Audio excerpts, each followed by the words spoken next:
কীর্তন হয় আমরা তথায় গিয়ে শ্রবণ করতাম।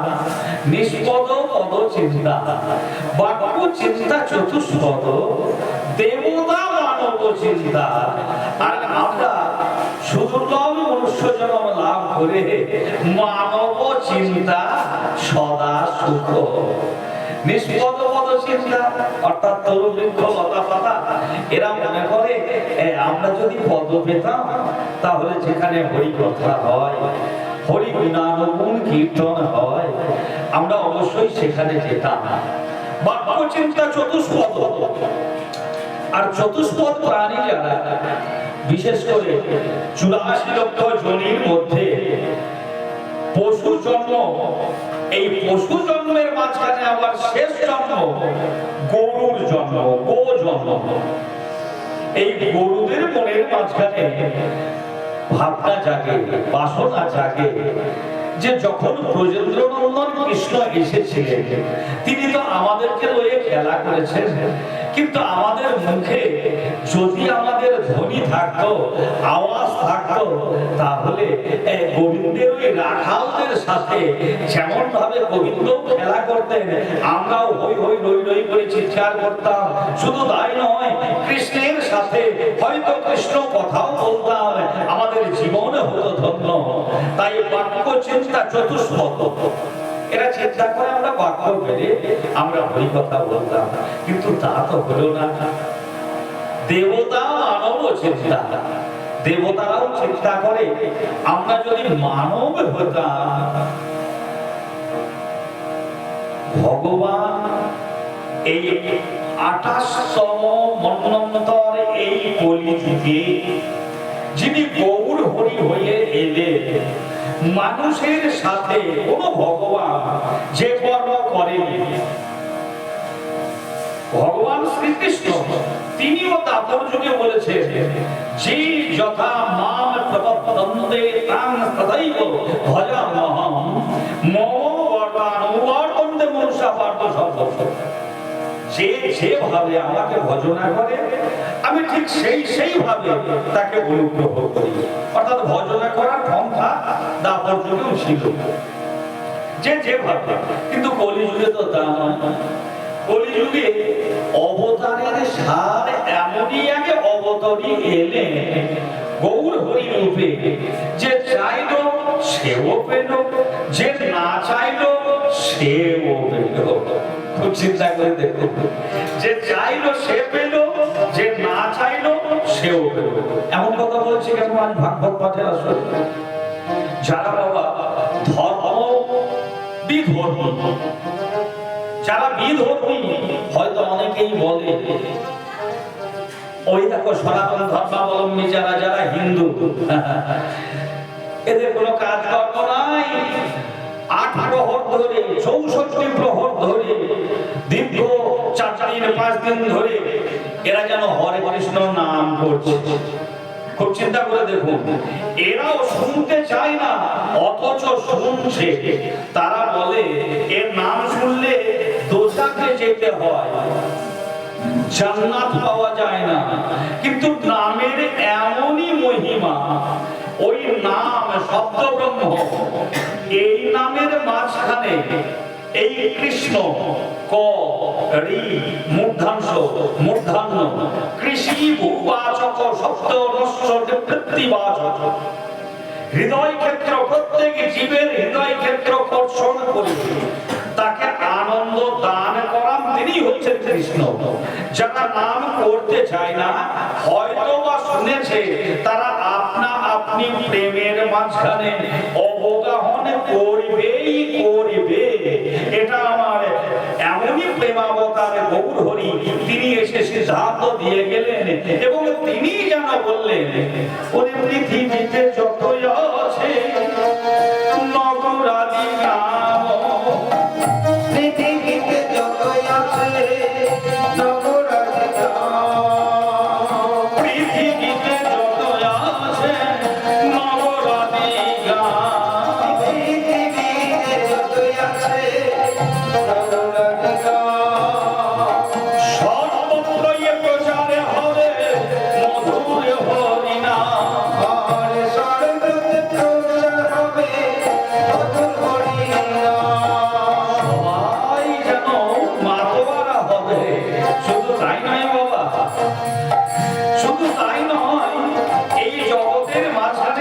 ওই এক অবতারে এলেন, না চাইতেও তিনি দান করলেন। আর সেই ভাগবতীয় কথাবার্তা গুলো সুখদেব গোস্বামী বলছেন, জীবের পরম মঙ্গল হবে ভক্তির দ্বারা। এই ভক্তি আসে কি করে? এই ভক্তি আসে কি করে? যেটা নারদ ব্যাসকে বলেছিলেন, সা পরা নুক্ত রি ঈশ্বরে, অর্থাৎ ঈশ্বরের প্রতি অবিচলিত ভাবে নিজেকে সমর্পণ করার নামটাই হচ্ছে ভক্তি।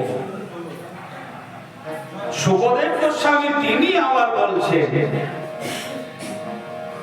শ্রীমদ্ ভগবত গীতাকে অনুসরণ করে স্বরূপ সন্ধানং ভক্তির বিধীয়তে। রাজা পরীক্ষিত, আজ তুমি নিজেকে চিনতে পেরেছো, স্বরূপ সন্ধানং ভক্তির বিধীয়তে। শব্দের অর্থ হচ্ছে নিজ। যিনি নিজেকে নিজে চিনতে পেরেছেন তিনি বাবা ভক্তির অধিকারী। নিজেকে নিজে চেনা মুখে যতটা বলা সহজ, খুব কঠিন বস্তু। কিন্তু সুখদেব বলছেন পরীক্ষিতকে, তুমি আজ তোমার নিজেকে চিনতে পেরেছো, তাই তুমি হয়েছো ভক্তির অধিকারী। মাননীয় ভক্ত মণ্ডলী, আমরা কিন্তু নিজেরা নিজেকে চিনতে পারি না। আমরা নিজেকে বলতে কি বলি? না, আমি দেবাশিস পাল। নিজেকে বলতে আমরা নিজের নামটা বলি। আমার মৃদঙ্গ বাদন করছেন, উনি নিজেকে বলেন আমি গণেশ গড়াই। আমার যে সুর যন্ত্রের মাঝখানে আছে, এর নিজেকে বলে আমি দীনবন্ধু, দীনবন্ধু বাগদি আমি। এ ছেলেটা যে সে বলে আমি মঙ্গল বাগদি। নিজে বলতে আমরা নিজের নামটাকে চিনি, কিন্তু এইটাই নিজেকে চেনা নয়। আমি কি নিজে? এই আমার মাঝে আমিটা কি আছে? আমার মাঝে আমি বস্তুটা কি আছে? এই আমি বস্তুকে যিনি চিনতে পারবে, অর্থাৎ আমার মাঝে আছে সেই পরম ব্রহ্মের এক কণিকা ব্রহ্ম। পৃথিবী যেমন ধ্বংসপ্রাপ্ত হয়ে যায় জলের দ্বারা, আমাদের এই মাঝখানে 5টা তত্ত্ব আছে। তো আমি বলছি না, সুখদেব গোস্বামী তিনি পরীক্ষিতকে বলেছেন, তিনি 7 দিবস ধরে বলেছেন, আমার অজ্ঞতা যেন মার্জনা করবেন বাবা। আমার স্বর্গীয় গুরুদেব ধ্রুবপদ মণ্ডল মহাশয়, যার কাছে কোনার কোনা এই ভাগবতীয় তত্ত্ব পেয়েছিলাম, আর আমার দীক্ষাগুরু এবং শিক্ষাগুরু যিনি সেই ব্রহ্মলোকে বিলীন হয়েছে, জ্ঞানানন্দ গিরি মহারাজ শ্রী শ্রী 108, সেই জ্ঞানানন্দ গিরি মহারাজ বলেছিলেন, বাবা এই ভাগবত শ্রীমদ্ ভগবত গীতা 700টা শ্লোক, এই 700টা শ্লোক মুখস্থ করলেই হবে না, এই শ্লোকগুলিকে হৃদয়ঙ্গম করতে হবে।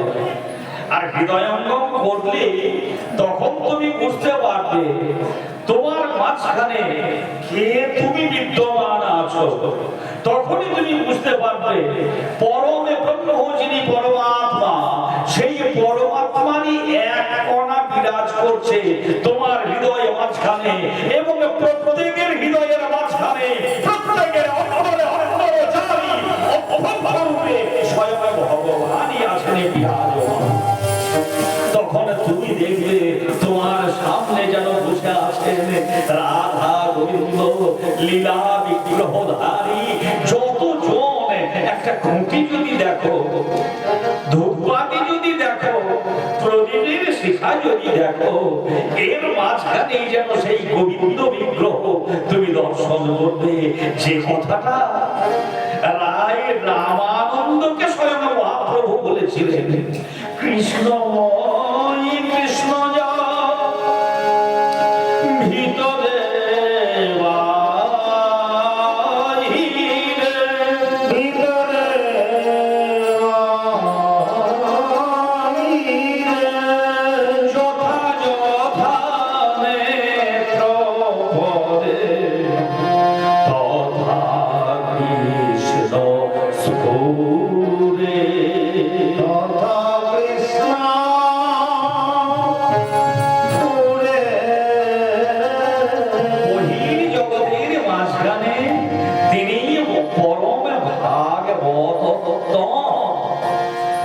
যিনি সমস্ত সর্বজীবের মাঝে, স্থাবর জঙ্গম কীট পতঙ্গের মাঝে সদা সর্বদা যিনি দর্শন করেন, সেই পবিত্র পরম ব্রহ্মের সগুণ মূর্তি পুরুষোত্তম রাধা গোবিন্দের লীলা বিগ্রহ মূর্তি। শুকদেবের কথায় রাজা পরীক্ষিত বলছেন, তাহলে কি জীবের পরম মঙ্গল হতে পারে? অবশ্যই হতে পারে, অবশ্যই হতে পারে। জীবের পরম মঙ্গল বাসুদেবী ভগবতী ভক্তি যোগ যত হবে, স্বয়ং বাসুদেবের প্রতি যদি তোমার নিশ্চলা ভক্তি থেকে থাকে, তাহলে অবশ্যই ভক্তি পাবেই পাবে। সাধন ভক্তি, ভাব ভক্তি, প্রেম ভক্তি, এই যে সাধন নববিধা ভক্তির অঙ্গ স্বরূপ পাওয়া যায় শ্রবণ। আপনারা সবাই যে কয়েকজনই উপস্থিত হয়েছে, নববিধা ভক্তি প্রথম সোপান শ্রবণ। এই শ্রবণের মাঝখানে আপনারা আছেন। আচ্ছা বলুন, এই শ্রবণ করতে করতে কোনো পরিশ্রম হয় কি? কোনো পরিশ্রম হয় না। একটা ছোট দৃষ্টান্ত আমার স্মরণ হচ্ছে, আমরা তো অনেকেই চাষবাস করি, তা দেখা যাচ্ছে কোনো চাষির বাড়িতে হয়তো একজন শ্রমিক এসেছেন, লেবার এসেছেন, মালিক সেই চাষি বলছেন, বাবা একটু বসো, আমি তোমাকে কাজগুলো বুঝিয়ে দিয়েছি।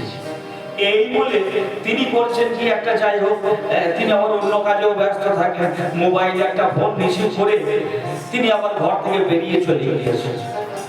এই যে শ্রমিক, এই শ্রমিক কিন্তু সে বসেই আছে, পরে টুকিটাকি দু একটা কাজ হয়তো করেছে। এমন সময়ে দেখা গেল দেখতে দেখতে দেখতে দেখতে 2টো বেজে গেছে, 2:30টা বেজে গিয়েছে, মালিক বাড়ি এসেছে। এ তখন বলছে, দেখুন আমি তো খেটে খাওয়া ঘরের মানুষ, আমি সারাটা দিন আপনার ঘরে বসে আছি, তা আজকের বেতনটা। মালিক বলছে, আরে বাবা তুই তো কোনো কাজ কর্মই করিসনি, তা দুপুর অতিক্রম হয়ে গেল, তুই এবার বেতন দিবি কি? এই যে শ্রমিক এসেছিল, এ তখন বলছে, দেখুন আপনি আমাকে বসতে বলেছেন ঘরের এই দু একটা কাজে, এর জন্য মাইনে নয়, কিন্তু সময় তো অতিরিক্ত হয়ে গেছে, সারাটা দিন আপনার ঘরে বসে আছি, আমার ঘরে ছেলে মেয়েরা খাবে কি যদি পয়সা না দেন? মালিক কিন্তু বলছে, না পয়সা দেবো না।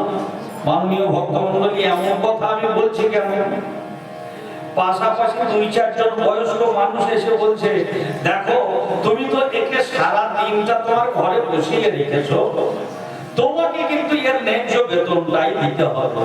মাননীয় ভক্তমণ্ডলী, স্বয়ং ভগবান তিনি বলছেন, যদি কেউ নববিধা ভক্তির মাঝখানে যদি কেউ কোনো কর্ম না করে, পরিশ্রম না করে, অথচ যদি আমার নাম শ্রবণ করে, শ্রবণে তো কোনো পরিশ্রম নাই, এই শ্রবণের ফল এ জন্মেও যদি না হয়, কোনো না কোনো জন্মে আমি তার কাছে ঋণী হয়ে থাকি না, এই শ্রবণের আমি অবশ্যই ফলাফল তাকে দান করবই করব। মাননীয় ভক্তমণ্ডলী, তাই এই হরিনাম কথা, হরি কথা শ্রবণেও বিরাট ফল, যেটা আমরা অনুভব করতে পারি না। যে কারণে নববিধা ভক্তির প্রথম সোপানই হচ্ছে শ্রবণ।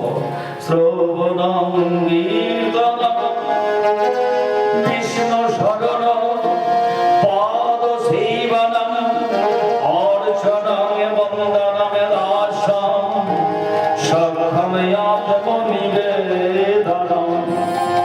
সর্বপ্রথম সোপান শ্রবণ। অতঃপর এই শ্রবণ করতে করতে আপনারা যেমন সবাই উচ্চ স্বরে হরিধ্বনি উলুধ্বনি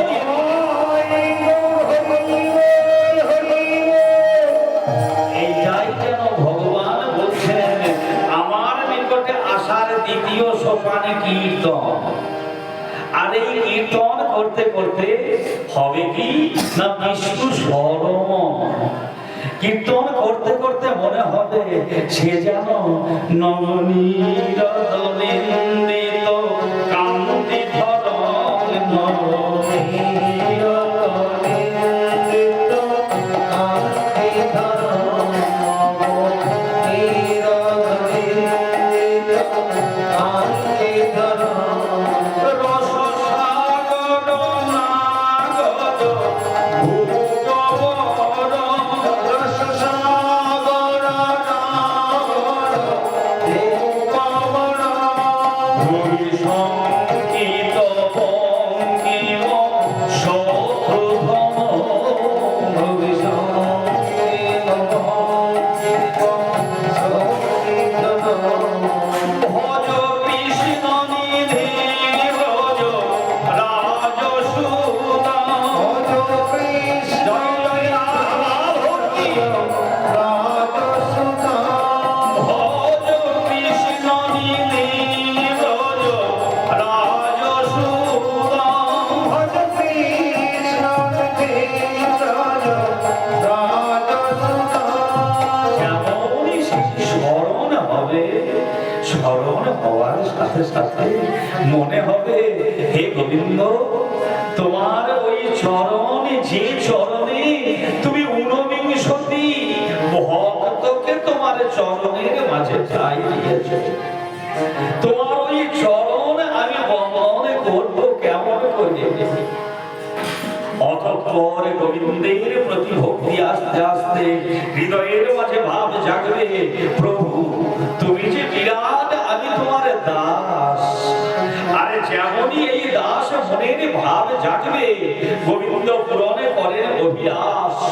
বৎসের পিছনে যেমন ধাই গাভীগণ ভক্তের পিছনে তেমনই ছুটে চলেন আমার স্বয়ং ভগবান।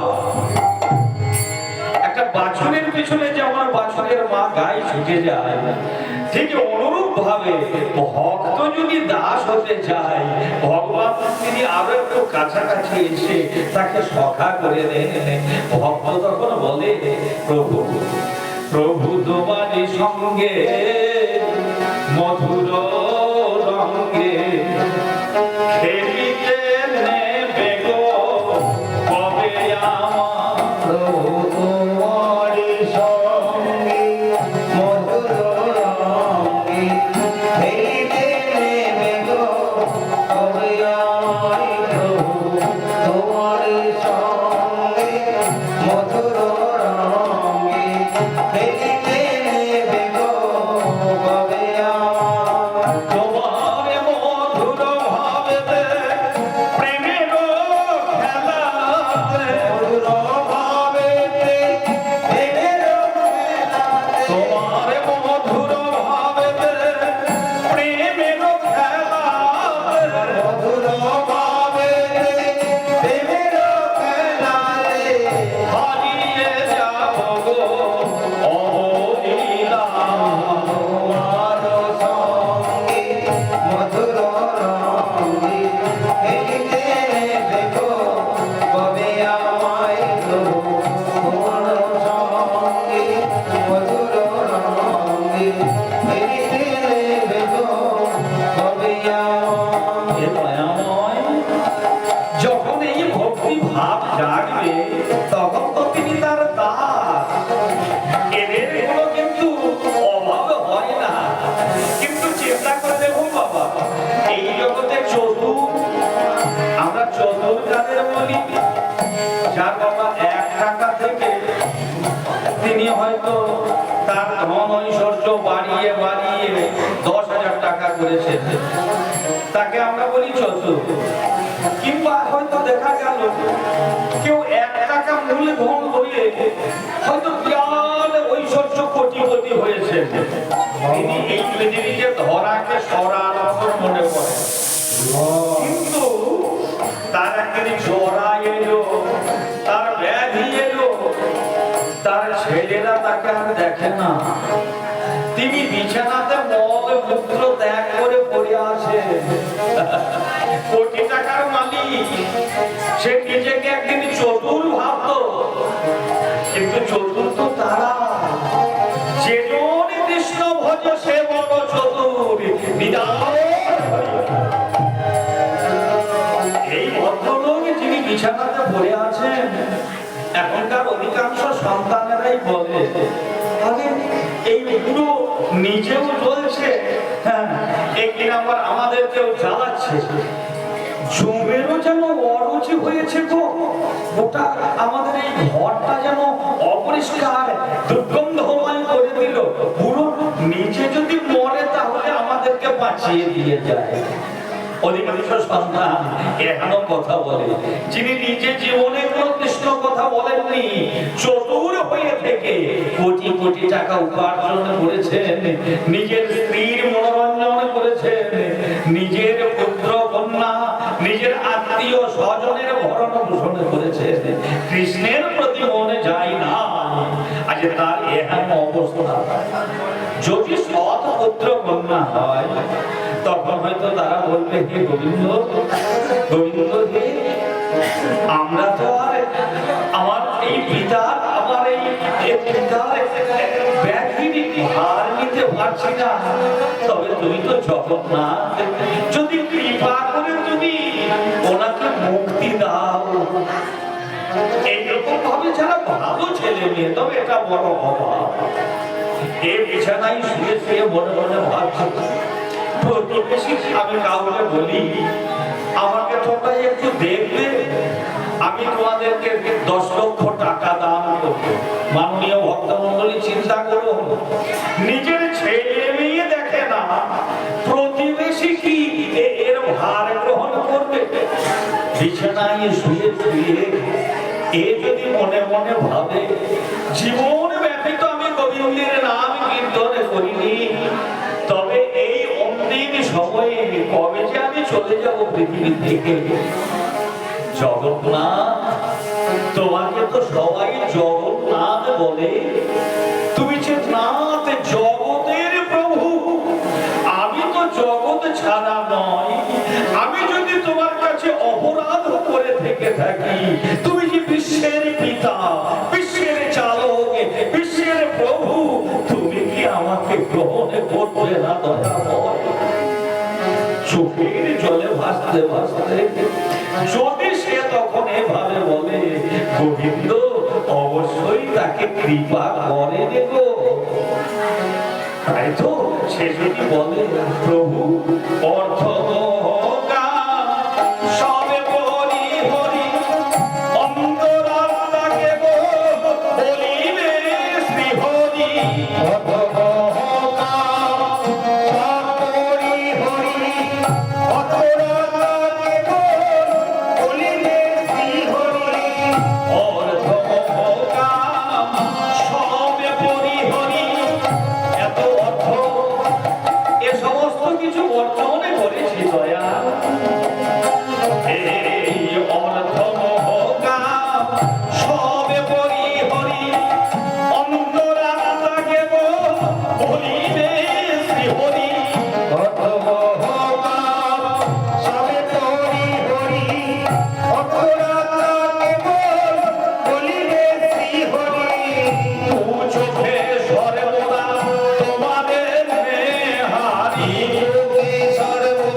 কৃষ্ণকে জল তুলসী দেয়, এই জল তার ঋণ শনিবারে কৃষ্ণ করেন সদাই চিন্তন। ভগবান শ্রীকৃষ্ণ তিনি তো অর্জুনকে বলেছেন, পত্রাং পুষ্পাং ফলাং তোয়ং জলে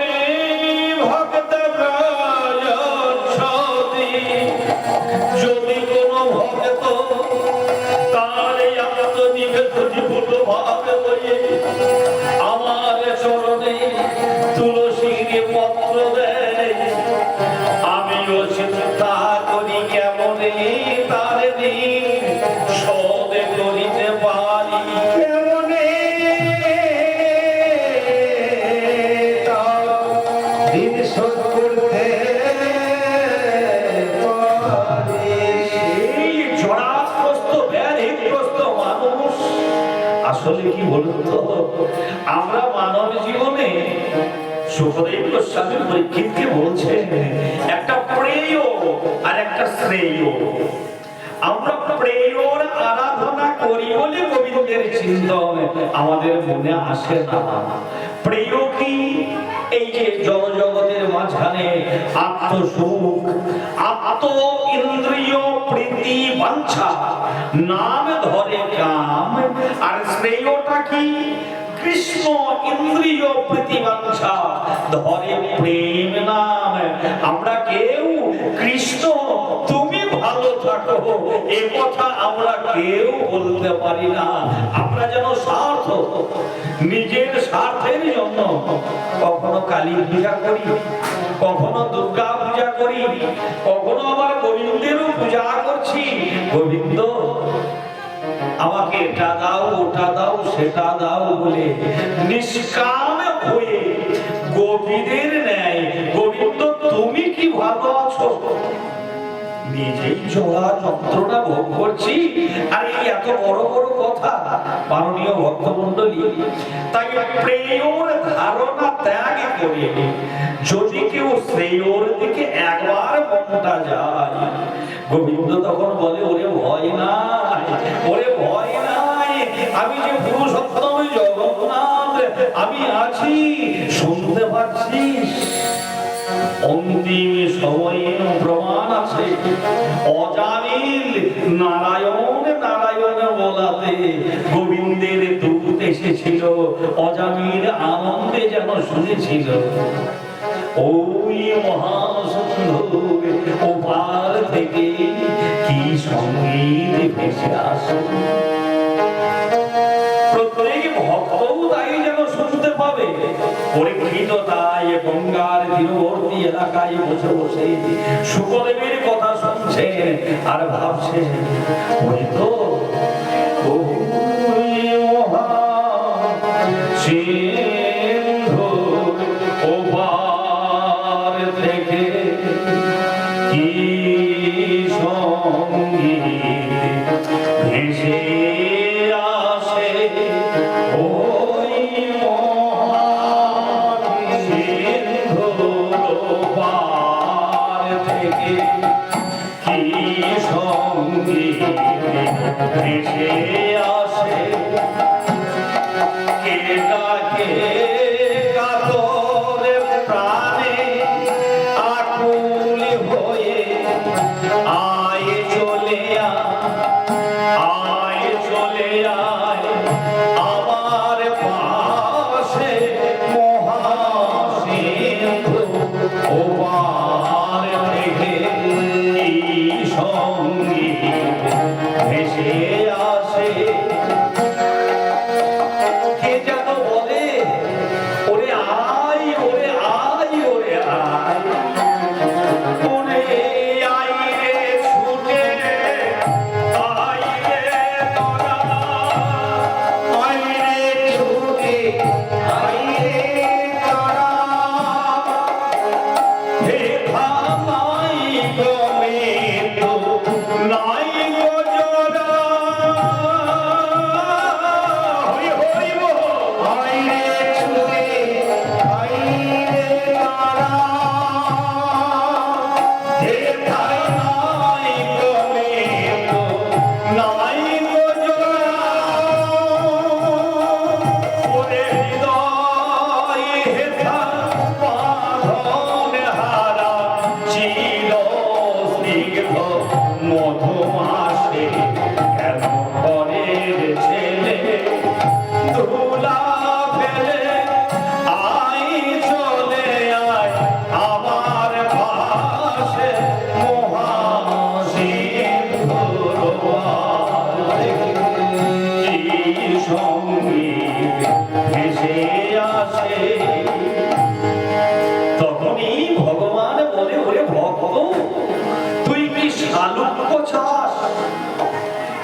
যে জন্য প্রকৃত ভক্ত হবে এই জগতের সংসারের চড়াই উতরাই মায়া মরীচিকার মাঝখানে তৃষার্ত চিত্ত হয়ে সে তখন আর কোনো মুক্তি চায় না।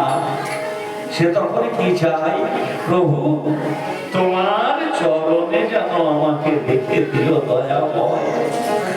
আমি আসিব যাইব, আমি আসিব যাইব, চরণ সেবিব, হব শ্রী চরণে দাস। আমি আসিব যাইব, সেবিব, অতি চরণের দাসী। হে দয়াময়, যেন জনমে জনমে জীবনে মরণে পুরাও ময় অভিলাষ। জনমে জনমে জীবনে মরণে পুরাও অভিলাষ। যেন চরণ ছাড়া করুণা হরি, চরণ ছাড়া করুণা হরি। যেন চরণ ছাড়া করুণা হরি, চরণ ছাড়া করুণা হরি। আমি প্রকৃতি ভিক্ষা নাহি করি, চরণ ছাড়া করুণা হরি। ভিক্ষা নাহি করি, যেন জনমে জনমে সেবা করতে পারি, নাহি করি, জনম সেবা করি। যেন চরণ ছাড়া করুণা হরি। এই কথাটাই তো এই কলিযুগেও জিজ্ঞাসা করেছিলেন আমার স্বয়ং কলি পাবন অবতার গৌর হরি রায় রামানন্দকে। রায় শ্রেয় মধ্যে কোন শ্রেয় সার? শ্রেয় তো অনেক, কোন শ্রেয় সার? রায় রামানন্দ বলেছিলেন, প্রভু শ্রেয় মধ্যে কৃষ্ণ ভক্তি, আর কৃষ্ণ ভক্ত বিনা শ্রেয় নাহি আর। এই যে শ্রেয় আর প্রেয়, এই ভাবনাটা বোঝাতে গিয়ে শ্রেয় বস্তুটা কি, কৃষ্ণ ভক্তি এটা কি মুখের কথা গো? ঠাকুর রামকৃষ্ণদেব বললেন, ওরে মন আর মুখ দুটোকেই এক করা চাই, কিন্তু তা নইলে হবে না। একদিন যিনি স্বয়ং গৌরীরই একজন মহাভক্ত হয়েছিলেন, মহাপ্রভুর একজন মহাভক্ত পরে হয়েছিলেন। প্রথম জীবনে তার নাম ছিল জীবন। তো এই জীবন ভাগবতীয় লঘু ভাগবতামৃতের এই ছোট্ট একটা সন্দেশ, সন্দেশ মানে উপাদান। এই জীবন তার দুটি কন্যা আছে, কন্যা দুটি বিবাহ যোগ্যা হয়েছে।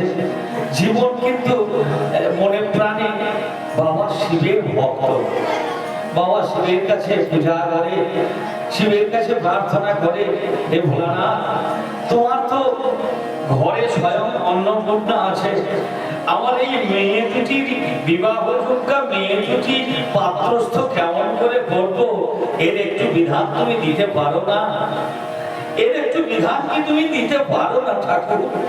শিবরাত্রিতে সারা দিবস তিনি নির্জলা উপবাস করে গভীর রাত্রিকাল সেই দেবাদিদেবকে তিনি পূজা করছে, নৈবেদ্যের জলে ভেসে যাচ্ছে, বাবা শিবকে পূজা করছে। ও বন্দে দেব উমাপতি সুরগুরু বন্দে জগৎকারণ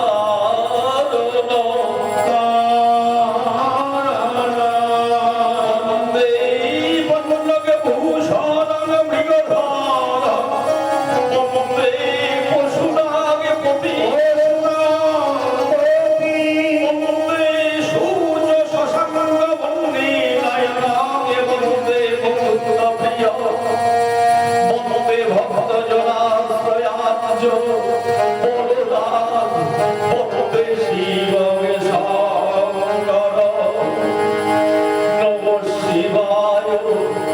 অনন্তায় কারণত্রয় হে তবে নিজ দয়া আমি চোদে মারণ তাগে গতি পরমেশ্বর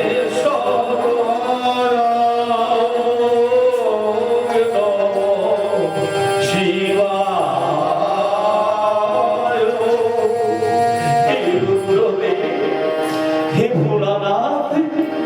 অর্থাৎ এই পূজার মাঝখানে কিন্তু স্বার্থ আছে, অথচ নির্মল ভক্তি কিছুটা স্বার্থ। ভোলানাথ তিনি দেখছেন আমার অকৃপণ ভক্ত তো দৈববাণী হচ্ছে জীবন জীবন তুমি বৃন্দাবনে যাও, বৃন্দাবনে বৃক্ষ তলে দেখতে পাবে সনাতন গোস্বামী বলে একজন পরম বৈষ্ণব আসেন, তুমি তার চরণে নিজেকে আত্মসমর্পণ করো। মাননীয় ভক্তমণ্ডলী, ভোলানাথ তো তিনি নিজেই এ সমস্ত কিছু মেয়েদের বিয়ের ব্যবস্থা তিনি করে দিতে পারতেন, তাহলে তিনি জীবনকে এমন দৈববাণী করলেন কেন? না, জীবনে প্রেয়র মাঝখানে আছে সংসারে স্ত্রী, সংসারে তার কন্যাদয়, সংসারের মাঝখানে সুখ দুঃখ আনন্দ, এর মাঝখানে আছে এগুলিকে প্রিয় বলে ভেবে সে আছে। কিন্তু শ্রেয় বস্তুটা কি? আজ দেবাদিদেবের কৃপা হয়েছে, জীবন ছুটতে ছুটতে ছুটতে ছুটতে যমুনা ভুলিন বনে বৃক্ষ তলে ছেঁড়া কাঁথা নেড়া মাথা আর মুখে শুধু সেই কৃষ্ণ গাথা। সনাতন গোস্বামীর চরণ প্রান্তে উপস্থিত হয়েছে। সনাতন গোস্বামী নয়নের জলে ভেসে যাচ্ছে, আর তিনি যেন বলছেন কবে কবে হবে সে প্রেম সঞ্চার, কবে হবে সে প্রেম সঞ্চার, কবে হবে সে প্রেম সঞ্চার, কবে হবে সে প্রেম সঞ্চার, কবে হয়ে পূর্ণকা বলবো হরির নাম, এ পুরকা বলবো হরি নাম, কবে হয়ে পূর্ণকা বলবো রাধার নাম, এ পুরকা বলবো রাধার নাম, আর নয়নে বহিবে প্রেময় সুধা। নয়নে মোহিবে, জয় জয় রাধা রানী কি। নয়নে মোহিবে কবে হবে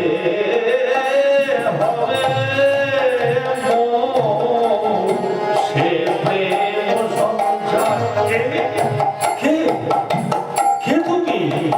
আমি জীব সনাতন গোস্বামীর চরণে সে গিয়ে পতিত হয়েছে, আর সনাতন গোস্বামী আত্মানন্দে বিভোর হয়ে ছেঁড়া কাঁথা, যার নাড়া মাথা আর মুখে সদা সর্বদা রাধা কৃষ্ণের অনিল বচনীয় কথা, তিনি বলছেন কে বাবা তুমি? তুমি এখানে এসেছো কি জন্যে? গোস্বামী বাবা, আমি এসেছি আমার দুটি বিবাহযোগ্য মেয়ে দুটিকে পাত্রস্থ করতে হবে।